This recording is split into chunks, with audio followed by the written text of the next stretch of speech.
Good morning बच्चों। क्या हाल है आप लोगों के और कैसा चल रहा है?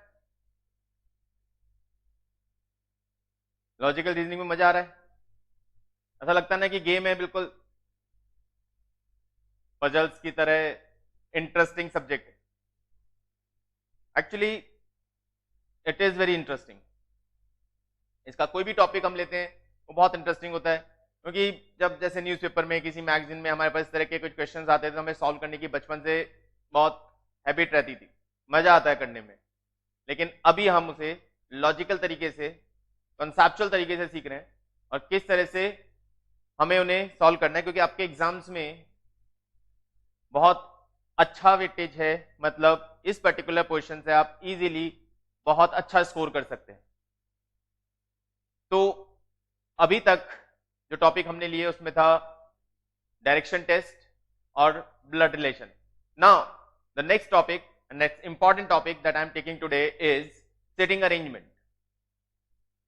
जिस तरह से सिटिंग अरेंजमेंट के नाम से आपको समझ में आ गया होगा कि जब कुछ लोग कहीं पे बैठे होते हैं, या तो एक सर्किल में बैठते हैं या एक लाइन में बैठते हैं, तो कौन पर्सन किस प्लेस पे बैठा है वो हमें आइडेंटिफाई करना होता है। तो कुछ स्टेटमेंट्स हमें दिए जाते हैं, उन स्टेटमेंट्स को रीड करके, उन स्टेटमेंट्स को एनालाइज करके हमें ये एक पूरा लेआउट डिजाइन करना पड़ता है कि कौन सा पर्सन कहां, किस प्लेस पे, किस ऑर्डर में, किसके पास बैठा हुआ है। ठीक है, इंटरेस्टिंग टॉपिक है। पहले इसके कुछ कॉन्सेप्ट्स डिस्कस कर लेते हैं और फिर इनके क्वेश्चंस पे मूव करेंगे। तो चलिए स्टार्ट करते हैं आज का discussion, sitting arrangement. Sitting arrangement में जैसा कि आपको पता है कि इसमें जो सिटिंग अरेंजमेंट में आपके पास क्वेश्चंस आते हैं, उसमें जो अरेंजमेंट डिजाइन किया जाता है वो या तो एक सर्किल की फॉर्म में होता है कि लोग सर्किल में बैठे होते हैं, एक सर्किल में बैठे हैं। अब सर्किल में जब बैठे हैं तो या तो वो बाहर की तरफ देख रहे हैं और या फिर वो अंदर की तरफ देख रहे हैं। यानी आपको जो क्वेश्चन है उसमें पहला टाइप है सर्किल सिटिंग, एक round table sitting. Round table sitting में हर पर्सन या तो अंदर की तरफ या बाहर की तरफ, यानी एक दूसरे की तरफ देख रहा होता है, या एक दूसरे से अपोजिट यानी बाहर की तरफ देख रहा होता है। तो हमें समझना होता है या तो वो अंदर की तरफ, सारे लोग अंदर की तरफ देख के बैठे होंगे, या फिर वो बाहर की तरफ देख रहे होंगे। हमें यही ध्यान रखना है कि वो किस डायरेक्शन में देख रहे हैं, कितने पर्सन बैठे हैं, और उसके बाद ऑर्डर क्लॉकवाइज, एंटी क्लॉकवाइज। और क्लॉकवाइज एंड एंटी क्लॉकवाइज बहुत अच्छी तरह आपको पता है, क्योंकि हमने डायरेक्शन टेस्ट में समझ लिया था। Clockwise and anti clockwise. अब क्लॉकवाइज मूवमेंट और एंटी क्लॉकवाइज मूवमेंट से हम उनका राइट और लेफ्ट आइडेंटिफाई करते हैं। जैसे जो पर्सन आपका यहां बैठा है, मान लेते हैं वो अंदर की तरफ देख रहे हैं, तो जो पर्सन यहां है, जो पर्सन इस जगह बैठा है और वो अंदर की तरफ देख रहा है, यानी that person is looking at north side. तो आपको ही ध्यान रखना है कि जब आप नॉर्थ की तरफ देख रहे होते हैं तो नॉर्थ की तरफ, जैसे कि मैं आपको देख रहा हूं और आप मुझे देख रहे हैं, तो आप मुझे देख रहे हैं, आप नॉर्थ की तरफ देख रहे हैं, और मैं आपको देख रहा हूं, मैं आपको साउथ की तरफ देख रहा हूं। तो नॉर्थ की तरफ बैठा होता है, इधर उसका राइट होता है और इधर लेफ्ट। अब ये पर्सन जैसे जैसे हम इधर की तरफ मूव करते जाएंगे, ये राइट साइड मूव होता जाएगा और राइट साइड हमेशा इस तरफ की तरफ आगे चलता रहेगा। तो यहां जो पर्सन बैठा है उसका ये राइट होगा और ये लेफ्ट होगा। यहां जो पर्सन बैठा है उसका इधर राइट होगा और इधर लेफ्ट होगा। तो इस तरह से आपको ध्यान रखना है कि यहां पे जो पर्सन है वो इधर राइट और इधर लेफ्ट है, और जिससे आप एंटी क्लॉकवाइज चलेंगे तो वो राइट साइड ऊपर की तरफ मूव होता हुआ जाएगा और लेफ्ट साइड उसका आगे की तरफ। समझ में आई बात? यानी आपको सिंपली ये ध्यान रखना है कि जैसे जैसे आप एंटी क्लॉकवाइज मूव करते हैं, राइट साइड आगे की तरफ मूव होता हुआ जाएगा। यहां जो पर्सन बैठा है उसका क्या होगा? राइट साइड आगे की तरफ। एंटी क्लॉकवाइज राइट होगा, क्लॉकवाइज डायरेक्शन में लेफ्ट होगा। तो क्लॉकवाइज डायरेक्शन लेफ्ट डायरेक्शन है, anti clockwise direction right direction है, राइट साइड है। लेकिन यदि ये ऑपोजिट डायरेक्शन में देख रहे हैं, यानी बाहर की तरफ देख रहे हैं, तो जस्ट ऑपोजिट हो जाएगा। जैसे यदि कोई पर्सन, ये पर्सन बाहर की तरफ देख रहे हैं, तो यहां जो पर्सन है उसका इधर राइट होगा और इधर लेफ्ट होगा। अब यहां पे जब आप एंटी क्लॉकवाइज चलेंगे तो लेफ्ट मूव होता हुआ जाएगा। तो सिंपली आपको ये देखना है, यदि आप अंदर की तरफ देख रहे हो तो इधर राइट साइड यूं जा रहे हैं, एंटी क्लॉकवाइज जा रहे हैं, तो राइट मूव करते हुए जा रहे हैं। और यदि आप बाहर की तरफ देख रहे हैं तो यूं जाते हुए आप लेफ्ट साइड मूव करते हुए जा रहे हैं। बात समझ में आई? तो ये एक पहला तरीका जब हम सर्किल में बैठते हैं। सेकेंड हमारे पास होता है when persons are sitting in a row. अब जब पर्सन एक रो में बैठे होते हैं तो ये रो हमेशा, जो सिंगल रो होता है वो नॉर्थ फेसिंग रो, जो सिंगल रो होता है वो नॉर्थ फेसिंग रो होता है। नॉर्थ फेसिंग रो, हमें नॉर्थ फेसिंग रो से चलना है। और नॉर्थ फेसिंग रो में इधर राइट होगा, इधर लेफ्ट होगा। लेकिन जैसे ही यदि वो दो रो में बैठे हैं, डबल रो, देखिए कई स्टेटमेंट ऐसे आते हैं, extreme right, extreme left. Extreme right का मतलब ये extreme right, the last person sitting in a row. Extreme left का मतलब ये extreme left, the last person sitting in the row, the first person sitting in the row, यदि आप left से right की तरफ देख रहे हैं। कई बार आपको क्वेश्चन दो रो का आता है, मतलब दूसरी रो जब बनेगी तो वो डेफिनेटली इसके सामने की तरफ होगी और वहां जो बैठे होंगे वो साउथ फेसिंग होंगे, वो साउथ फेसिंग होंगे, उनका इधर राइट होगा और इधर लेफ्ट होगा। बात समझ में आए? सिंगल रो नॉर्थ फेसिंग की तरफ रहेगा, सिंगल रो नॉर्थ फेसिंग की तरफ रहेगा। डबल रो हो जाएगी तो वो सेकंड रो साउथ फेसिंग, यानी दोनों आमने सामने बैठे होंगे। तो ये राइट लेफ्ट सर्किल और ये राइट लेफ्ट आपका रो। थर्ड जो तरीका इसके पास आपके पास आता है वो आता है एक स्टैंडिंग रो में, यानी पैरेलल रो में। तो यहां पे जो सिंगल रो, ये दो रो बने दी हमने, तो यहां पे ये वेस्ट में और ईस्ट में, वेस्ट और ईस्ट डायरेक्शन में फेस कर रहे हो, ये इस तरह से। तो यहां इस रो में जो खड़ा है उसका इधर लेफ्ट होगा और इधर राइट होगा, और इसका इधर राइट होगा और इधर लेफ्ट होगा। मेनली आपको यही चीज ध्यान रखनी है, extreme right, extreme left, right and left direction and their facing position. तो सेटिंग अरेंजमेंट में आपको जब क्वेश्चन सॉल्व करना है, इन क्वेश्चंस को सॉल्व करने का तरीका बहुत सिंपल है। इसमें कोई फॉर्मूला नहीं यूज कर सकते, हमें स्टेटमेंट रीड करना है।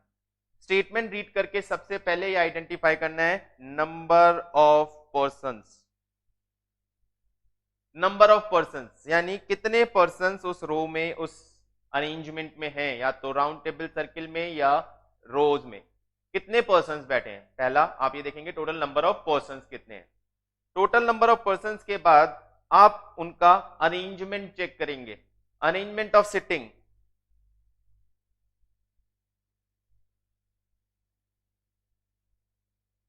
अरेंजमेंट ऑफ सिटिंग कैसे बैठे हैं उनका अरेंजमेंट चेक करेंगे। अरेंजमेंट में आपके पास सर्किल अरेंजमेंट, रो अरेंजमेंट, हॉरिजॉन्टल, वर्टिकल, ये अरेंजमेंट चेक करेंगे। और थर्ड आपको स्टेटमेंट रीड करना है और पर्संस को उस अरेंजमेंट, मतलब एक डायग्राम बना लेंगे। आप जिस भी अरेंजमेंट में वो बैठे हैं उनका एक डायग्राम बना लेंगे, और उसके बाद जैसे जैसा स्टेटमेंट आप रीड करते जाएं, पर्सन को उस अरेंजमेंट में प्लेस करते रहें, अल्टीमेटली आंसर आपको मिल जाएगा। पहला स्टेप यही रहेगा, आपको उनका एक सिटिंग अरेंजमेंट का डायग्राम बनाना है। डायग्राम ड्रॉ होने के बाद जितने भी क्वेश्चंस उस पर्टिकुलर सिटिंग अरेंजमेंट पे पूछे गए हैं उनका आंसर आप कुछ ही सेकंड्स में दे पाएंगे। यानी पहला थोड़ा टाइम हमारा कंज्यूम होता है अरेंजमेंट डिजाइन करने में, और उसके बाद आंसर करना बहुत सिंपल होता है। इसमें जो क्वेश्चंस आपको मिल सकते हैं वो ऐसे भी कि आपको एक स्टेटमेंट पे, एक सिटिंग अरेंजमेंट पे 3 to 4 क्वेश्चंस पूछे जा सकते हैं। तो आपको पहले बस डायग्राम ड्रॉ करने का टाइम कंज्यूम करना है, उसके बाद आंसर्स फटाफट हो जाए। समझ में आई बात? बस इसी कॉन्सेप्ट के साथ हम सिटिंग अरेंजमेंट का क्वेश्चन एक एग्जांपल लेते हैं। पहले उस एग्जांपल को समझते हैं कि किस तरह से हम सिटिंग अरेंजमेंट के क्वेश्चंस को सॉल्व कर सकते हैं। ये आपने समझ लिया, होपफुली नोट कर लिया कि किस तरह से हमें सोचना है। अभी देखते हैं एक एग्जांपल। ये हमारा first example on sitting arrangement. Example number 1, 6 boys are sitting in a circle. क्या आइडेंटिफाई हो गया? Sitting in a circle. They are sitting in a circle. वो सर्कल में बैठे हैं. And facing towards the center of the circle. मिल गया facing. पहला आपने अरेंजमेंट देख लिया. Number of persons. How many persons are sitting there? 6 persons are sitting there. पहला हमने number of person 6 persons are sitting there. Second, they are sitting in a circle and facing towards the center. तो दोनों चीजें clear हो गई. Centre की तरफ face कर रहे हैं और 6 पर्सन्स वहां बैठे हैं और एक सर्किल में बैठे हैं. जब ये आपको समझ में आ जाए तो हमें क्या करना है? हमें यहां एक सर्किल ड्रॉ करना है. ऐसे बैठे हैं और how many persons are sitting there? There are 6 persons sitting there. There are 6 person in this circle. 6 persons are there in circle. तो हम 6 पर्सन्स ड्रॉ कर देते हैं आर्बिट्रेली. कोई किसी के सामने हो सकता है, नहीं हो सकता. तो ये हमने 6 पर्सन्स मैंने आपको ड्रॉ कर दिया. सपोज इस तरह से 6 पर्सन्स इस सर्किल में बैठे हैं and all are facing towards centre. Fine. चलिए आगे. और the second statement says, second statement says Rajiv is sitting to the right of Mohan. Rajiv, अब इसमें आपको पता है यहां जो पर्सन है इधर जाएंगे राइट आएगा, इधर जाएंगे लेफ्ट आएगा. कोई भी पर्सन इस तरफ से यूं देखते हुए चलेंगे तो उसका राइट इधर मूव होता हुआ रहेगा और इस तरफ से आएंगे तो यहां पे लेफ्ट मूव होता है. बात समझ में आ गई? ओके. तो Rajiv is sitting to the right of Mohan but is not just at the left of Vijay. Rajiv कहां बैठा है? मोहन के राइट में. अभी हमें पता ही नहीं है मोहन किधर है, लेकिन एक चीज कंफर्म है कि जहां भी मोहन होगा, यदि मोहन यहां है तो राजीव उसके राइट में होगा. मोहन यहां है तो राजीव उसके राइट में होगा. मोहन यहां है तो राजीव उसके राइट में होगा. मोहन यहां बैठा है तो राजीव उसके राइट में होगा. मोहन यहां बैठा है तो राजीव उसके राइट में होगा. इस तरह से ये हमें पता है कि राजीव मोहन के राइट साइड में है. ये चीज आपको यहाँ पे इसी तरह से समझ में आ जाएगा. हमने लिख दिया इधर लेफ्ट साइड है और इधर की तरफ राइट साइड. तो पहली चीज के लिए Rajiv is sitting to the right of Mohan but he is not just at the left of Vijay. Vijay के लेफ्ट में नहीं है. यानी पहले राजीव होगा, फिर आगे चलेंगे तो मोहन होगा और उसके आगे विजय नहीं होगा. विजय लेफ्ट साइड में नहीं होगा. Suresh is between Babu and Vijay. Suresh Babu और विजय के बीच में बैठा है. Fine. Ajay sitting to the left of Vijay. Ajay Vijay के लेफ्ट में है. अब यहां से जो स्टेटमेंट हमें कंफर्म इंफॉर्मेशन दे रहा है पहले हम वो ले लेते हैं. कंफर्म इंफॉर्मेशन दे रहा है Suresh is between Babu and Vijay. तो हम कहीं भी बिठा देते हैं Suresh is between Babu and Vijay. से ये बाबू है और ये विजय है, तो सुरेश इन दोनों के बीच में. ठीक है. Suresh is between Babu and Vijay.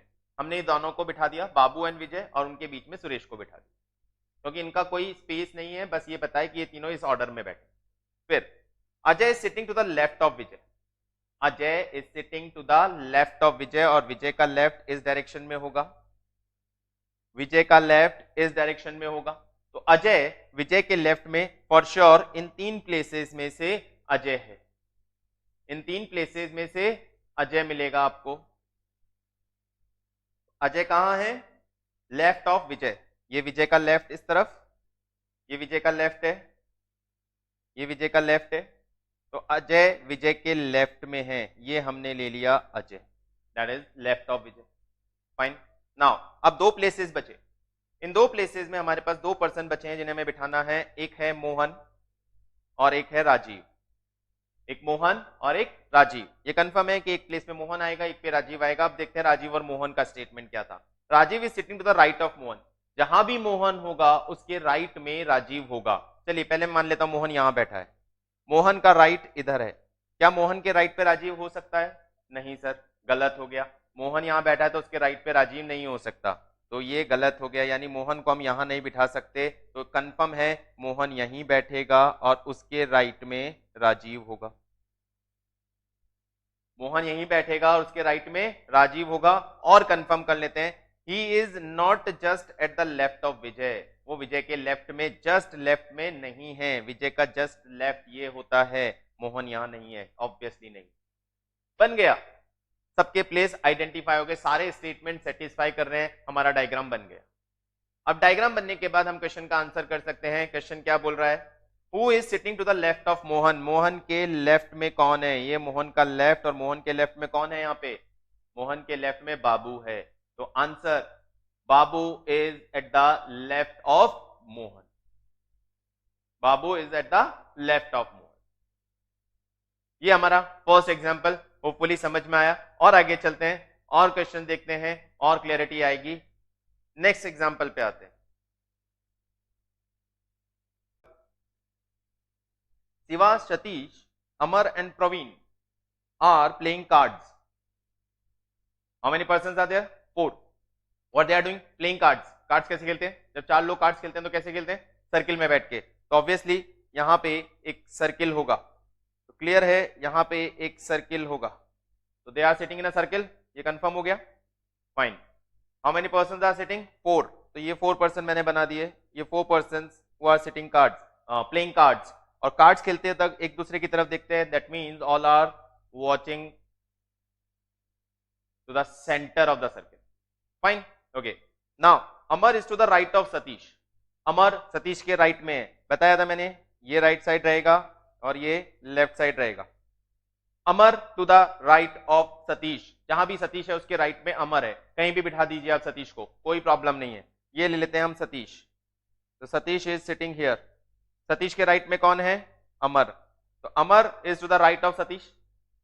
Who is to the right of Shiva, who is यानी we are talking about Satish, Satish is right of Shiva, ये राइट इधर है, सतीश इधर है, तो शिवा कहां होगा, यहां होगा फॉर श्योर, शिवा के राइट में सतीश, सतीश के राइट में अमर, 3 का प्लेस पता चल गया, तो ऑब्वियसली 4th पर्सन यानी Praveen is sitting here, Praveen is sitting here, fine, हो गया अरेंजमेंट, सबका नाम आ गया, सबको हमने अरेंज कर दिया। अब what they are asking, who is to the right of Amar, Amar के राइट साइड में कौन है, अमर के राइट साइड में प्रवीण है, answer hence Praveen is to the right of Amar, है simple, simply number of persons, arrangement and their places on the basis of the statement you will get your answer, fine, okay। चलते हैं next question की तरफ, तो it is our next question, A, B, C are 3 boys, A, B, C, while R, S and T are 3 girls, so R, S, T are 3 girls, 3 boys are there, 3 girls are there, total 6 persons are there, they are sitting such that the boys are facing the girls, वो ऐसे बैठे हैं कि boys girls को face कर रहे हैं, वो ऐसे बैठे हैं कि बॉयज गर्ल्स को फेस कर रहे हैं, that means boys and girls are sitting in 2 rows, ये एक रो जिसमें क्वाइट पॉसिबल बॉयज हैं, ये सेकेंड रो जिसमें क्वाइट पॉसिबल गर्ल्स हैं, आप किसी भी रो में बिठा सकते हैं क्योंकि उन्होंने ऐसा स्पेसिफाई नहीं किया है, तो 3 बॉयज एंड 3 गर्ल्स, यहां गर्ल्स हैं यहां बॉयज हैं, ओके, चलिए, then A and R are diagonally, अभी क्या है, बॉयज में कौन कौन है हमारे पास, बॉयज में हमें लेना है ए बी सी, गर्ल्स में हमें लेना है आर एस टी, ये ध्यान रखना, अभी क्या है, A and R are diagonally opposite to each other, diagonally opposite to each other, girls और बॉयज एक दूसरे के अपोजिट है, और ये डायगनली अपोजिट है, डायगनली अपोजिट होने का मतलब एक यहां है तो दूसरा यहां है, ये डायगनल कहलाता है, या फिर यहां है और यहां है, ये डायगनल कहलाता है, तो A and R diagonally opposite to each other, ये कंफर्म हो गया कि ए और आर, ए बॉयज में A one of the end पे है और गर्ल्स में R one of the end पे है, फाइन, चलिए, C is not sitting at any of the end, C any of the end पे नहीं है, सी कौन है, boy, boy, C boy, 3 boys are there, और सी किसी भी एंड पे नहीं है, यानी बॉयज की लाइन में फॉर श्योर सी बीच में बैठा है, सी का प्लेस हमें पता चल गया, okay. T is left to R, T is left to R, अभी आप और confirm, left to R, R one of the end पे है, ये कंफर्म था पहली लाइन से, अब R one of the end पे है और T R के लेफ्ट में है। यदि गर्ल्स नीचे हैं, इधर उनका राइट होगा और इधर उनका लेफ्ट होगा, और T कहां है? R के लेफ्ट में। क्या R इस एंड पे बैठा है? नहीं। इस एंड पे यदि R होगा तो उसके लेफ्ट में कोई प्लेस खाली नहीं है, उसके लेफ्ट में कोई प्लेस खाली नहीं है, तो T को हम नहीं बिठा पाएंगे। तो फॉर श्योर R किधर होगा? फॉर श्योर R यहां होगा और T उसके लेफ्ट में। T is left of R but opposite to C। और भी क्लियर हो गया, अपोजिट टू C। ये C के अपोजिट में T, यस C के अपोजिट में T और इधर R। और R के डायगोनल कौन था? R के डायगोनल पहली लाइन में बोला था, R के डायगोनल कौन बैठा है? A।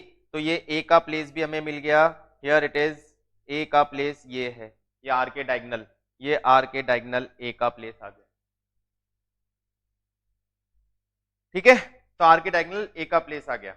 अभी कौन से प्लेसेस बचे हमारे पास?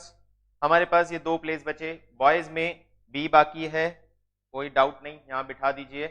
गर्ल्स में S बाकी है, कोई डाउट नहीं, यहां बिठा दीजिए। ये हो गया कंप्लीट, समझ में आ गया। अभी क्वेश्चन क्या है? The first question, who is sitting opposite to B? B के अपोजिट कौन है? B के अपोजिट कौन है? Answer is R। Who is sitting opposite to B? Answer is R. Second question, who is sitting diagonally opposite to B? B के diagonal opposite कौन है? B के diagonal कौन है? S. Answer is S. And that's all. Fine. एक एक statement read करना है और इस स्टेटमेंट को फॉलो करना है, आपको आपका आंसर मिल जाएगा। बस राइट, लेफ्ट, डायगोनल, अपोजिट, ये वर्ड्स क्लियर होने चाहिए। ठीक है बच्चों, तो चलते हैं अगले क्वेश्चन की तरफ। नेक्स्ट क्वेश्चन है हमारे, ये रहा आपका फाइल, ये है क्वेश्चन नंबर 1। अभी तक हमने एग्जांपल डिस्कस किया। Now first question, what question says? APRX and SZ, total persons, total number of persons 6, number of person 6, sitting in a row, they are sitting in a रो।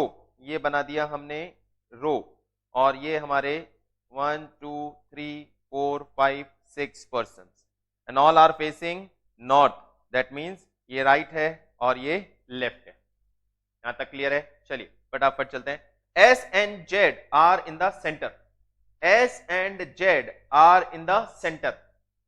अभी 6 person का centre एक तो हो नहीं सकता, दो है। सेंटर कौन सा है? इधर से दो हटाया, इधर से दो हटाया, ये दो प्लेस, ये दो सेंटर हैं, और इन दोनों प्लेस पे कौन है? एक पे S और एक पे Z। तो S and Z are in the center, ये S and Z are in the center। Fine, बोला जो लिखा। A and P are at the ends, A and P are at the ends। अब A P या तो ये होगा या ऐसे होगा, क्योंकि हमें नहीं मालूम कौन के सेंड पे है। Then R is sitting to the left of A, R is sitting to the left of A। यदि मैं A को यहां रख दूं, यदि मैं A को सपोज यहां रख दूं, तो क्या इसका लेफ्ट बनेगा? क्या इसके लेफ्ट में कोई जगह होगी? नहीं, मतलब A यहां नहीं बैठ सकता। तो ये कंफर्म हो गया। पहले हम पुराना वाला ये कंफर्म करते हैं कि A and P, A and P, तो A this side, P this side, ये आइडेंटिफाई हो गया। स्टेटमेंट से आइडेंटिफाई होगी। A के लेफ्ट में, A के लेफ्ट में है R, और A इस एंड पे नहीं बैठ सकता क्योंकि यहां पे लेफ्ट में कोई जगह खाली नहीं है। अब A के लेफ्ट में कौन है? ये A के लेफ्ट में R आ गया। अब कौन बचा? X। ऑब्वियसली X को ये प्लेस देना पड़ेगा। बन गया डायग्राम। क्वेश्चन क्या है? Who is sitting to the right of P? P के राइट में कौन है? ये देख लीजिए, P के राइट में कौन है? P के राइट में X है। Answer B, X is at the right of P। Simple, fine, move on next question.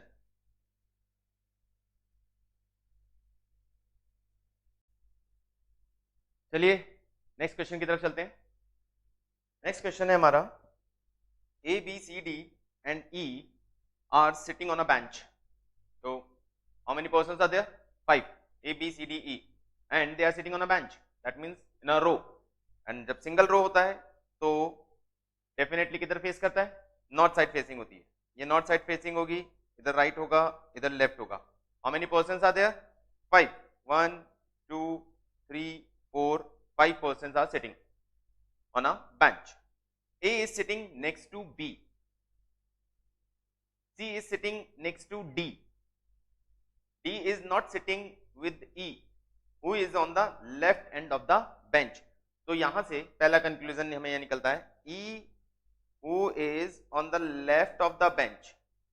E ये लेफ्ट ऑफ द बेंच है, ये लेफ्ट ऑफ द बेंच पे E बैठा दिया हमने. D is not sitting with E, इसके पास D नहीं है. Fine. C is on the second position from the right. ये भी कंफर्म पोजीशन है. Second position from the right. C is sitting second position from the right. ये second position right से, first position second position, ये second position from the right. C is here. Fine. चलिए. A is not to the right of B and E. A is not to the right of B and E. A, B और E के right पे. A is to the right of B and E. A, B और E के right पे है. मतलब ये E का राइट है.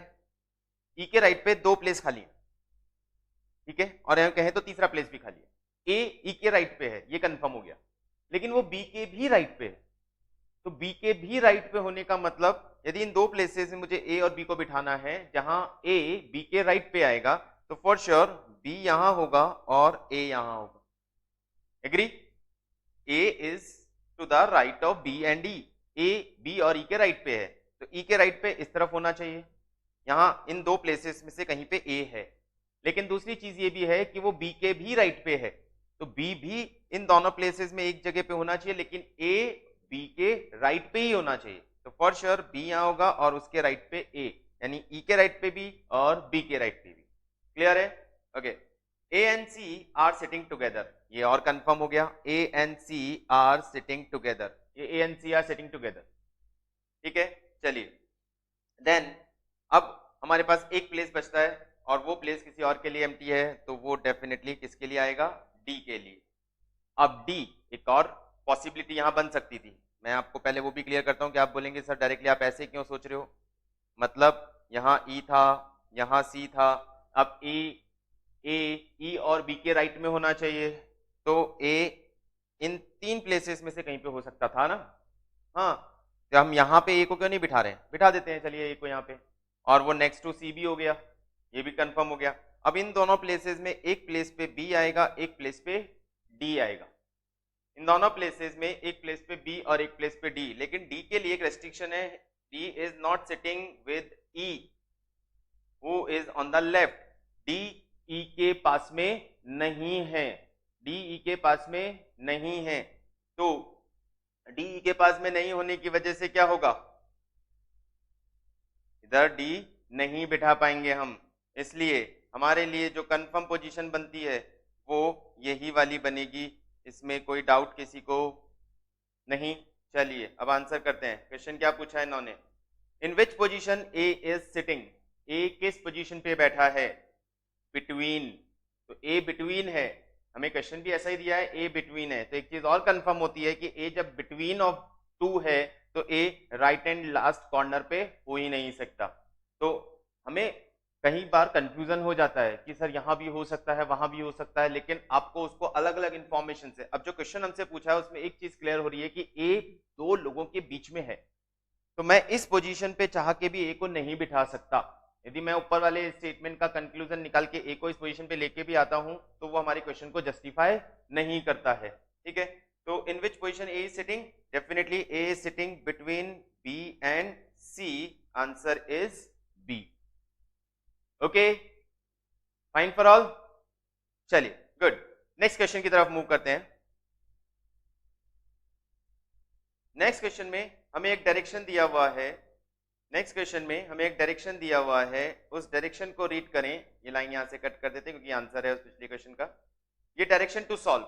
ये पूरे डायरेक्शन रीड करके हम एक सॉल्यूशन फ्रेम करेंगे और फिर कुछ क्वेश्चंस के आंसर करेंगे. तो पहले डायग्राम बना लेते हैं इस डायरेक्शन के बेसिस पे. क्या कह रहा है direction? P Q R S T U V W are sitting round the circle. पहले how many persons are there? P Q R S T U 3 3 6 7 8. 8 persons are there and they are sitting round the circle and are facing the center. ये सब कुछ clear है. 8 persons are there, they are sitting around the circle और वो center facing पे हैं. तो हमने बनाया हमारा ये एक सर्कल. ठीक है, इस सर्किल में 8%, 1 2 3 4 5 6 7 8 and all are facing the centre. चलिए अभी first line, P is second to the right of T. P is second to the right of T. Wherever T is sitting, उसके right में second place पर P है. तो T की position specify नहीं है, लेकिन हम T को कहीं भी बिठा देते हैं. चलिए एक बार के लिए मैं T को यहां ले लेता हूं, मैं T को यहां ले लेता हूं. अब T यहां है तो इसका राइट किधर होगा, इसका राइट इस साइड पे होगा. P is sitting to the right of T, तो P इस राइट साइड पे है. Second to the right of, अब P is second to the right of T, right of T का सेकेंड, ये हो गया P, ये राइट साइड सेकेंड पोजीशन. 2 का प्लेस मिल गया हमें, ये 2 का प्लेस कंफर्मली हमें मिल गया.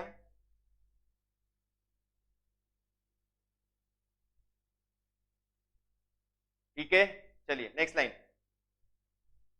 P is sitting second to the right of T, who is neighbor of R and V. T जो है वो R और V का नेबर है.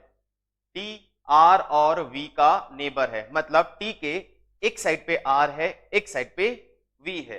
हमारे पास या तो यहां R या V में से कोई एक यहां आएगा. ठीक है, या तो यहां R और V आएंगे या फिर इस प्लेस पे R और V आएंगे. इन दोनों प्लेसेस में से किसी एक प्लेस पे आएंगे. कंफर्म अभी तक नहीं हुआ है, आगे चलते हैं. S is not the neighbour of P. S P का नेबर नहीं है, मतलब इस प्लेस पे S नहीं हो सकता, ये भी कंफर्म है. और इस प्लेस पे भी नहीं हो सकता, इस प्लेस पे तो वैसे भी R या V में से कोई एक आने वाला है, ये भी कंफर्म हो गया. V is the neighbour of U. V is the neighbour of U. अब एक चीज यहां से हमें कंफर्मेशन आती है. मैं यदि V को इस प्लेस पे रख देता हूं, मैं यदि V को यहां लेता हूं, तो वो U का नेबर नहीं बन सकता, क्योंकि इसके दोनों नेबर ऑलरेडी फिल हैं. तो इसके नेबर साइड पे V नहीं आएगा, इसके नेबर साइड पे U और V साथ में नहीं बैठ पाएंगे. तो क्या होगा, यहां V नहीं आ सकता. तो हमें एक पोजीशन क्लियर हो गई कि इस पोजीशन पे V नहीं आ सकता. फॉर श्योर इस पोजीशन पे हमारे पास R होगा, और यदि इस पोजीशन पे R होगा तो ये भी कंफर्म हो गया कि इस पोजीशन पे V होगा, और V का नेबर U है, तो हमारी इस पोजीशन पे U होगा. बात समझ में आई? T के नेबर में V एंड R थे, लेकिन V के नेबर में U था, और V के नेबर में U होने की वजह से मुझे यहां V नहीं बिठाना है, क्योंकि पॉसिबिलिटी नहीं है कि उसका नेबर U बन पाए. तो V यहीं आएगा और उसका नेबर U आएगा. नाउ हमारे पास 3 प्लेसेस खाली हैं, इनमें से इन 2 प्लेसेस में किसी एक प्लेस पे S आएगा, क्योंकि S इस प्लेस में नहीं आ सकता. ठीक है, आगे चलते हैं. Q is not between S and W. अभी हमारे पास S W Q 3 का पोजीशन है, लेकिन एक चीज बोलिए, S और W के बीच में Q नहीं होगा, और U एंड S के बीच में W नहीं होगा. W is not between U and S. W is not between U and S, मतलब S कहीं भी आए, यदि S यहां तो आ नहीं सकता. इन दोनों प्लेसेस में से किसी एक प्लेस में S लगाना पड़ेगा हमें. इन दोनों प्लेसेस में से किसी एक प्लेस पे S को बिठाना पड़ेगा. अभी मैं इस प्लेस पे S को लेता हूं, मान लो मैं यहां S लेता हूं, यहां S लेता हूं, तो यहां S लेने का मतलब S और U के बीच में यहां W नहीं आ सकता, और Q is not between S and W. S और W के बीच में Q नहीं आ सकता. तो बहुत सिंपल हो गया पोजीशन हमारे लिए, बहुत सिंपल पोजीशन हो गया. पोजीशन क्या हो गया, सिंपल पोजीशन. इसलिए सिंपल हो गया कि यहां S आ नहीं सकता, यहां हम लेंगे Q, यहां हम लेंगे S, और यहां लेंगे W. अभी देखो सेटिस्फाई हो रहा है. Q is not between S and W. Q S और W के बीच में नहीं है. W is not between U and S. W is not between U and S. अभी क्या और कोई पॉसिबिलिटी बन सकती है? चेक कर लीजिएगा. सर यहां से W को यहां रख दो, यहां W और यहां S रख देंगे तो W U एंड S के बीच में आ जाएगा, वो रॉन्ग होगा. सर Q को यहां रख दो, Q को यदि मैं यहां रख दूंगा तो एस यहां लाना पड़ेगा, क्यू को मैं यहां रख दूंगा तो एस यहां लाना पड़ेगा, और क्यू और डब्ल्यू के बीच में एस आ जाएगा, तो प्रॉब्लम सेटिस्फाई नहीं होगी। यानी हमने ये जो डायग्राम बनाया है ये हमारे लिए परफेक्ट डायग्राम बन गया इस पर्टिकुलर पोजीशन में। अब इस डायग्राम को यूज करके जितने भी क्वेश्चंस आपसे पूछे जाते हैं फटाफट उनका आंसर करना है, मतलब mainly draw the diagram and then answers. अब क्वेश्चन लेते हैं कि इस पे कौन से क्वेश्चंस पूछे गए हैं। इसमें पूछा गया पहला क्वेश्चन, इसमें पूछा गया पहला क्वेश्चन हमारे पास क्या है, फर्स्ट क्वेश्चन है who is which two of the following are not neighbour, इनमें से कौन से दो नेबर नहीं है। आर वी नेबर नहीं है, यूवी नेबर है, आरपी नेबर है, क्यूडब्ल्यू नेबर है। आरपी नेबर है, क्यूडब्ल्यू नेबर है, यूवी नेबर है, तो कौन दो नेबर नहीं है, यहां आर और वी नेबर नहीं है, मतलब हमारा आंसर हो गया ए। ठीक है, next question, which one is immediate right to the V, immediate right to the V का राइट इस तरफ, कौन है इमीडिएट राइट पे, टी, ये आंसर हो गया डी। बस फटाफट आंसर देना है बस। Question 6, which of the following is correct, P is to the immediate right of Q, no, P is left of Q, इधर लेफ्ट होगा ना, ये डायरेक्शन राइट डायरेक्शन जाता है, ये डायरेक्शन लेफ्ट डायरेक्शन जाता है, तो P Q के राइट में है, नो, गलत, वो उसके लेफ्ट में है। Next, R between U and V, R is between U and V, no, U and V neighbour है, इनके बीच में कोई R नहीं है। Q is to immediate left of W, Q is to the immediate left of W, Q immediate left of W है क्या, Q is to the immediate left of W, ये W का राइट, ये W का right और ये W का left, Q immediate left of W, yes, Q is immediate left of W, answer C. Next question, what is the position of S, S का position क्या है, S का पोजीशन है between UV, no, between second right of P, no, immediate right of W, yes, S is immediate right of W, answer हो गया C, S is immediate right of W। आया समझ में? इस तरह के क्वेश्चंस आपको मिलेंगे, बस आप एक डायग्राम आराम से तसल्ली से डायग्राम ड्रॉ कीजिए, just to take your time to draw the diagram, then give the answers of the questions. तो एक डायग्राम बनाया, 4 क्वेश्चंस हमने फटाफट आंसर कर दिया, समझ में आया? चलिए चलते हैं नेक्स्ट क्वेश्चन की तरफ। ये रहा नेक्स्ट क्वेश्चन हमारे पास, क्या है next question, direction to solve, direction दिया है, यानी इस डायरेक्शन के बेसिस पे हम पहले डायग्राम ड्रॉ करेंगे, सिटिंग अरेंजमेंट बनाएंगे और उसके बाद कुछ क्वेश्चंस को आंसर करेंगे। 5 girls are sitting on a bench,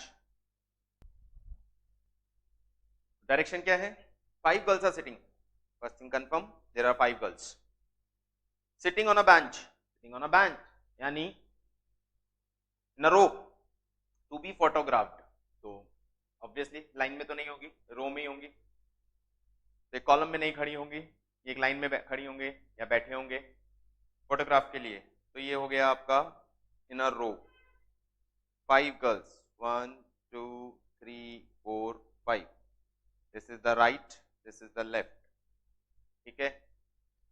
Seema is to the left of Rani and to the right of Bindu, Seema is to the left of Rani, ये रानी के लेफ्ट में, रानी के लेफ्ट में, एंड राइट ऑफ बिंदु, और बिंदु के राइट में, तो डेफिनेटली बिंदु इस तरफ होगी और रानी इस तरफ होगी। अब ये जरूरी नहीं है इसके एग्जैक्टली पास में होंगे, प्लेस डिफरेंट हो सकता है, लेकिन ये पता है कि सीमा इस पोजीशन पे है कि उसके वन साइड रानी है, अदर साइड बिंदु है, और वो वन साइड कौन सा है, Seema is to the left of Rani, ये रानी के लेफ्ट में हो गई, एंड राइट ऑफ बिंदु, ये बिंदु के राइट में हो गई। Got it? Okay. Next, Mary is to the right of Rani, Mary is to the right of Rani, Rani के राइट में मैरी है, रानी का राइट दिस साइड, यहां मैरी है। अभी मैरी यहां पे बिल्कुल पास में भी हो सकती है, दूर भी हो सकती है। Rita is between Rani and Mary, Rita Rani और मैरी के बीच में, तो रानी और मैरी के बीच में यहां रीटा है। गया 5 पोजीशन, मिल गए 5 गर्ल्स की पोजीशन, बिल्कुल एग्जैक्टली ऐसी कैसी ऊपर प्लेस कर दें। तो यहां बिंदु है, यहां सीमा है, यहां रानी है, यहां रीटा है और यहां मैरी। फाइन, कितना सिंपल था। चलिए ये तो हमारा डायग्राम तैयार हो गया। अब आंसर करते हैं क्वेश्चंस के। कितने क्वेश्चंस पूछे गए हैं, कौन कौन से क्वेश्चंस हैं?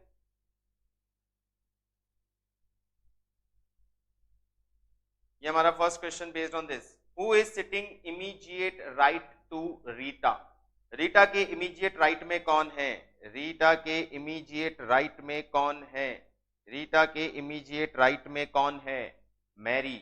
Answer is C, Mary. Okay, चलिए next question, who is middle of the photograph. Photograph के मिडिल में कौन है? ये रहा middle of the photograph. Photograph के मिडिल में रानी है, Rani. Answer is B. Who is second from the right. Right से सेकेंड में कौन है? ये रहा राइट साइड। राइट साइड से first place second place, right side से सेकेंड प्लेस पे कौन है? रीटा। ये रहा आंसर सी।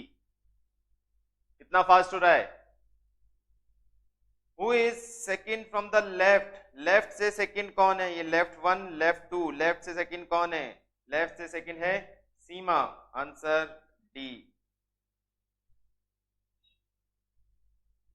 ओके फाइन, देख लीजिएगा ये इस डायरेक्शन का, ये इस क्वेश्चन का डायग्राम हो गया हमारे पास, और इसके बेसिस पे ये जितने भी क्वेश्चंस थे इसके आंसर्स। ये पीडीएफ फाइल आपको एप्लीकेशन में नोट्स में अवेलेबल हो जाएगी, आप वहां से इसे डाउनलोड कर सकते हैं। एप्लीकेशन के नोट्स में ये पीडीएफ फाइल अवेलेबल हो जाएगी, आप वहां से इसे डाउनलोड कर लीजिएगा। ठीक है, फाइन फॉर ऑल। आपके स्टडी मटेरियल में भी क्वेश्चंस गिवन हैं। ये क्वेश्चंस जो मैंने अपनी पीडीएफ फाइल से आपको करवाए हैं, ये जो मैं करवा रहा हूं प्रैक्टिस के लिए, इन क्वेश्चंस को करने के बाद आप अपने स्टडी मटेरियल के क्वेश्चंस को प्रैक्टिस करेंगे, और उनमें यदि कोई प्रॉब्लम आती है तो हम डिस्कस करेंगे। मतलब 30-40 क्वेश्चंस मैं आपको यहाँ सॉल्व करवाऊंगा, उसके बाद आप 20-15-20-25 क्वेश्चन जितने भी आपके पास अवेलेबल हैं आपके स्टडी मटेरियल में, वो आप सॉल्व करेंगे। देन ये चैप्टर आपको 100% कंफर्टेबल हो जाएगा। देखिए 50-60 क्वेश्चन किसी एक कॉन्सेप्ट पे करने के बाद मुझे नहीं लगता कि आपको कोई प्रॉब्लम आने वाली है एग्जाम में किसी भी क्वेश्चन को, इस सिटिंग अरेंजमेंट के क्वेश्चन को करने में। Just practice is important in this chapter. Fine, चलिए मूव करते हैं नेक्स्ट क्वेश्चन की तरफ। Here it is the next question. 6 friends are sitting in a circle and are facing the center of the circle. Okay, just draw a circle. 6 friends. 1,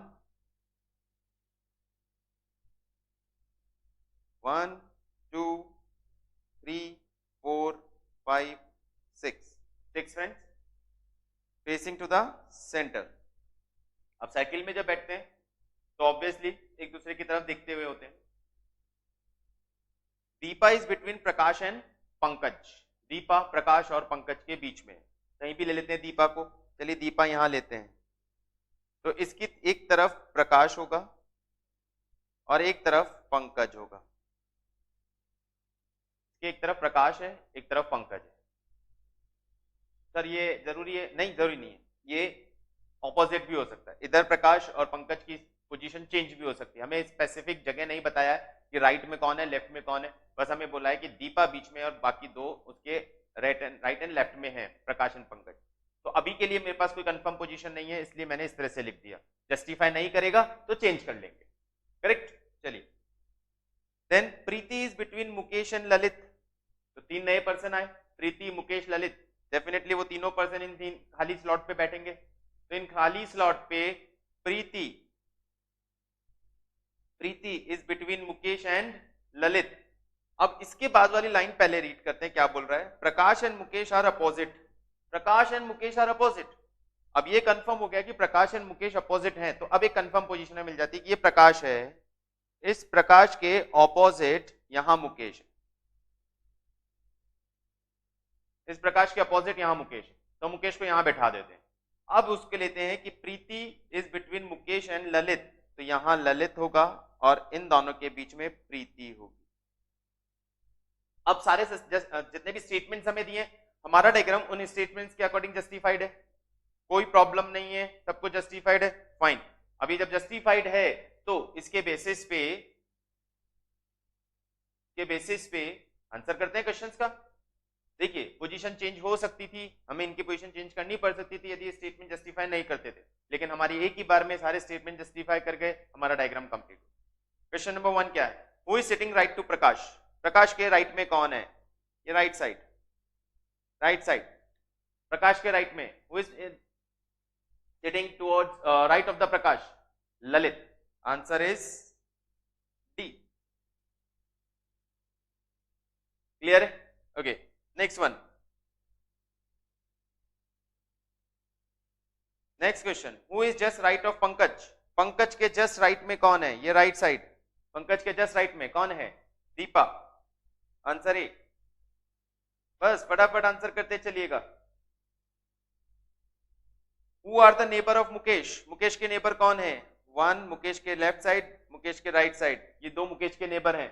one is Preeti, other is Pankaj, तो it is Preeti and Pankaj. Answer C. ठीक है, आ रहा है ना समझ में? चलो next question, who is sitting opposite of Preeti? Preeti के अपोजिट में कौन है? ये दीपा। प्रीति के अपोजिट में Deepa. Answer B. It is that much easy. Again just draw the diagram and give the answer. बहुत सिंपल है, बहुत इजीली आप इसे सॉल्व कर पाएंगे। देखिएगा इस क्वेश्चन को आराम से। ये क्वेश्चन का मैं आपको डायरेक्शन वापस दे देता हूं। ये क्वेश्चन का डायरेक्शन था हमारे पास, ये डायरेक्शन के अकॉर्डिंग हमने डायग्राम ड्रॉ किया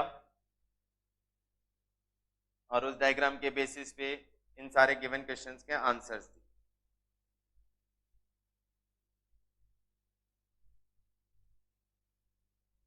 ये question number 12 and such are the remaining questions. देख लीजिए, टेक योर टाइम, कोई जल्दी नहीं।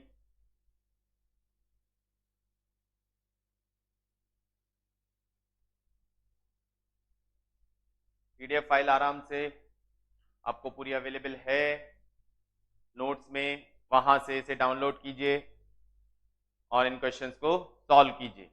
पहले इनको एक बार वापस आप अपने लेवल पे सॉल्व करेंगे, आंसर्स वेरीफाई करेंगे एंड देन आप अपने स्टडी के क्वेश्चंस को करेंगे। जहां भी कोई प्रॉब्लम आएगी वो क्वेश्चंस आप मुझे सेंड कीजिएगा और हमारे लाइव सेशन में भी आप उन प्रॉब्लम्स को रेज कर सकते हैं। चलिए चलते हैं नेक्स्ट क्वेश्चन की तरफ।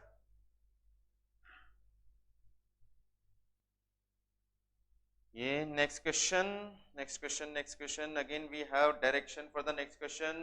The direction is, in an exhibition 7 cars of different companies, Cadillac, Mazda, Fiat, Maruti, Mercedes, Bedford and Fogo, are standing facing to the east in the following order. How many cars are there? 7. So number of things, number of person 7. And how they are sitting or standing? They are arranged in a line. Obviously cars है, line में arrange किया हुआ है, लेकिन facing to the east. जो cars line में arrange किया है वो ईस्ट फेसिंग पे अरेंज किया है। ईस्ट फेसिंग का मतलब ये आपको पता है ना, डायरेक्शन भूल नहीं गए, डायरेक्शन वाला तो नहीं भूल गए पहले chapter. North, south, west, east, तो सब कार्स ईस्ट फेसिंग पे हैं। 7 कार्स आर फेसिंग ईस्ट। ये मैं 7 कार्स ड्रॉ कर लेता हूं आपके लिए, 3, 3, 6 and 7 cars. 7 cars are facing east. ठीक है, कैसे? Cadillac is next to the right of Fargo. Cadillac Fargo के राइट में, अभी यहां पे राइट होगा और ऊपर की तरफ लेफ्ट होगा। इधर लेफ्ट, इधर राइट। ये राइट होगा, ये राइट डायरेक्शन और ये लेफ्ट डायरेक्शन। पता है ना, ये आप ईस्ट फेसिंग कर रहे हो तो राइट डायरेक्शन और लेफ्ट डायरेक्शन किधर होगा? चलिए अभी क्या बोल रहा है, Cadillac is next to the Fargo. अब इन दोनों के बारे में हमें कंफर्मेशन नहीं है कि Cadillac next to the Fargo right side में है, कैडिला फर्गो के राइट साइड में, लेकिन अभी ये कहां है हमें कुछ नहीं मालूम। तो जस्ट अज्यूम कर लेते हैं कि कहां होगी। मैं मान लेता हूं यहां फर्गो होगी और यहां कैडिला होगी। गलत हो सकता है, आगे पीछे मूव करना पड़ सकता है, देखेंगे।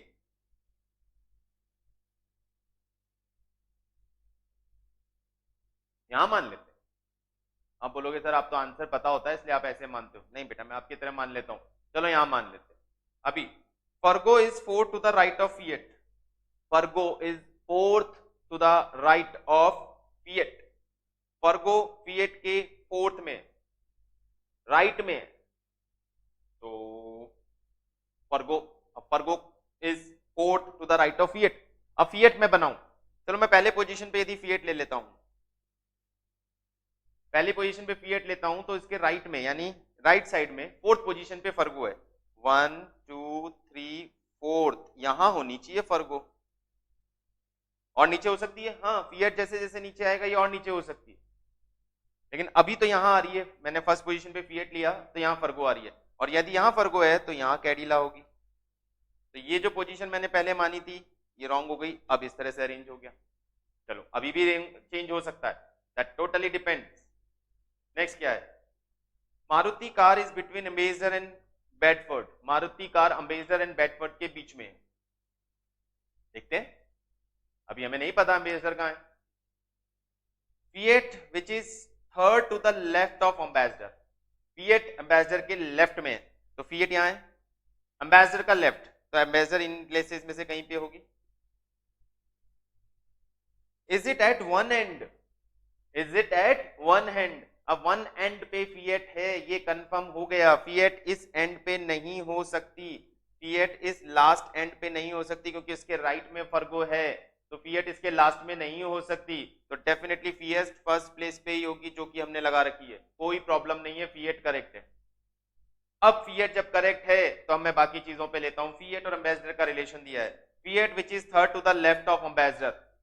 फिएट एम्बेसडर के लेफ्ट में थर्ड पोजीशन पे है, एम्बेसडर इन तीन में से किसी एक पोजीशन पे, जहां फिएट उसके लेफ्ट में थर्ड पोजीशन पे, लेफ्ट मतलब ऊपर, तो एम्बेसडर डेफिनेटली यहां इस पोजीशन पे ही एम्बेसडर को हमें लेना पड़ेगा। ये होगी आपकी एम्बेसडर, क्योंकि इसका 1 2 थर्ड पोजीशन पे फिएट। सेटिस्फाई? चलिए अब बाकी दो कार्स, बाकी तीन स्लॉट बचे हैं। Maruti car between Ambassador and Bedford. Maruti ambassador and Bedford के बीच में है। मारुति एम्बेसडर एंड बेडफोर्ड के बीच में है। एम्बेसडर का प्लेस क्लियर है।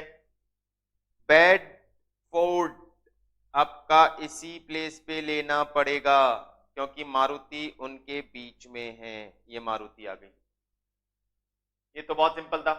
अब लास्ट में बचा क्या, मर्सिडीज, और एक ही स्लॉट खाली है, तो यहां मर्सिडीज बेंच लगा देते हैं हम। सबसे नीचे मर्सिडीज बेंच, नीचे ऊपर नहीं है, सबसे आगे सबसे पहले यदि यूं देखने जाऊं तो सबसे पहले मर्सिडीज बेंच खड़ी। अरेंज्ड, परफेक्ट, विदाउट, ऑब्वियसली नहीं होना चाहिए। बहुत सिंपली अरेंज हो गया। आंसर करें क्वेश्चंस के, देख लीजिए, नोट कर लीजिए, समझ लीजिए।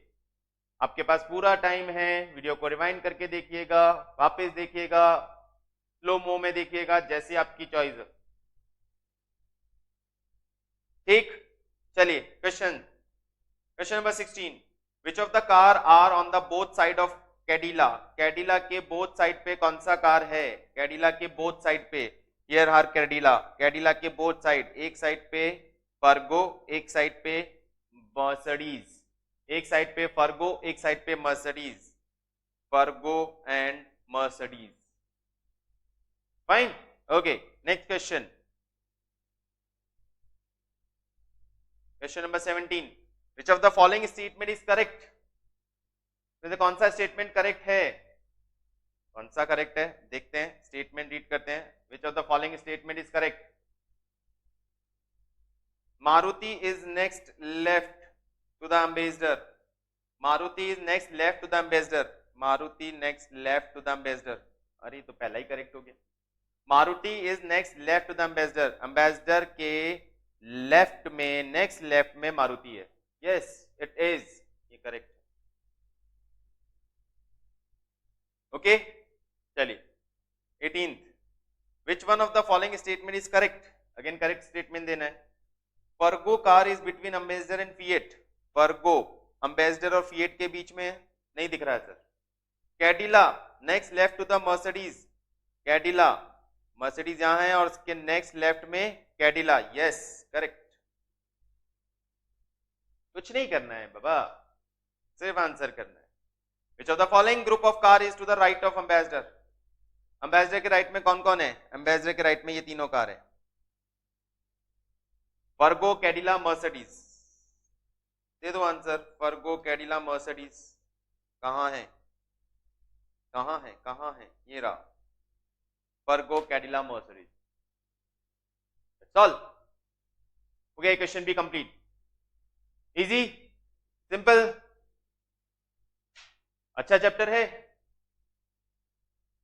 कंफर्मली इसी तरह से 3 to 4 क्वेश्चंस, 4 क्वेश्चंस आपको मिलेंगे इस चैप्टर पे, 4 क्वेश्चंस मिलेंगे इस चैप्टर पे इसी तरह से। और डेफिनेटली आपको बस एक डायग्राम करेक्टली ड्रॉ करना है, थोड़ा सा कंसंट्रेट करके आपके सारे आंसर करेक्ट होंगे। कई बार स्टेटमेंट्स कुछ ऐसे होते हैं जहां पे हमारे पास कुछ चॉइसेस आ जाती हैं कि सर ये भी हो सकता था और ये भी कर सकते हैं। हाँ, आप दोनों चॉइसेस सामने रखिएगा, और दोनों चॉइसेस सामने रखने के बाद अब कंफ्यूजन ये है कि विच वन इज करेक्ट। तो जब हम क्वेश्चंस को आंसर करने जाएंगे ना, तो हमारे पास ऑप्शन से हमें एक ज्यादा क्लैरिटी आएगी, क्योंकि ऐसा पॉसिबल हो जाता है कई बार कि आपको जो इंफॉर्मेशन होती है उससे आप मल्टीपल चॉइसेस बना पाते हैं, और ऐसा बहुत बार होगा, और ऐसा बहुत ज्यादा होगा वो नेक्स्ट चैप्टर में होगा। जिस चैप्टर में हम जब उस चैप्टर पे जाएंगे तो ऐसे बहुत सारी पोजीशंस बनती हैं, ऐसी बहुत सारी ऑप्शंस क्रिएट होते हैं इंफॉर्मेशन के बेसिस पे, तो वहां हमें राइट आंसर चूज करने में थोड़ा सा और कॉन्सेंट्रेट करना पड़ता है। ठीक है, अभी के लिए इसी चैप्टर पे क्वेश्चन है हमारे पास, question number 20। Which of the following is correct position, which of the following is correct position of Mercedes, Mercedes के करेक्ट पोजीशन आपको बताना है। Next to the left of Cadillac, क्या कैडिला के लेफ्ट में है? नहीं, मर्सिडीज कैडिला के लेफ्ट में नहीं है, कैडिला के राइट में है। Next to the left of Bedford, Bedford के लेफ्ट में है? नो, बेडफोर्ड के भी राइट में, और नेक्स्ट तो है ही नहीं। Between Bedford and Fargo, no, Bedford and Fargo के बीच में नहीं, ये रही बेडफोर्ड और ये रही फर्गो, इनके बीच में नहीं है। Fourth to the right of Maruti, Maruti के राइट में फोर्थ पोजीशन, चेक करें, मारुति के राइट में फोर्थ पोजीशन, ये मारुति का राइट, ये मारुति और ये मारुति का राइट, राइट में 1 2 3 4, यस मारुति के राइट की फोर्थ पोजीशन में मर्सिडीज है, आंसर डी। फाइन, तो चलिए बच्चों, यहां तक आपके क्वेश्चंस की प्रैक्टिस आप लोग कीजिएगा, कॉन्सेप्ट को समझिए, क्वेश्चंस करने का कोशिश कीजिए, जितने क्वेश्चंस हमने यहाँ प्रैक्टिस किए उन्हें वापस कीजिए, और इस फाइल में अभी भी और क्वेश्चंस हैं। तो next class I will conclude this chapter by taking some more questions on this concept, ताकि आप लोगों का ये कॉन्सेप्ट माइंड में बहुत अच्छी तरह फीड हो जाए। ठीक है, तो फिर इसी चैप्टर के साथ मिलते हैं नेक्स्ट क्लास में। Till then see you, bye.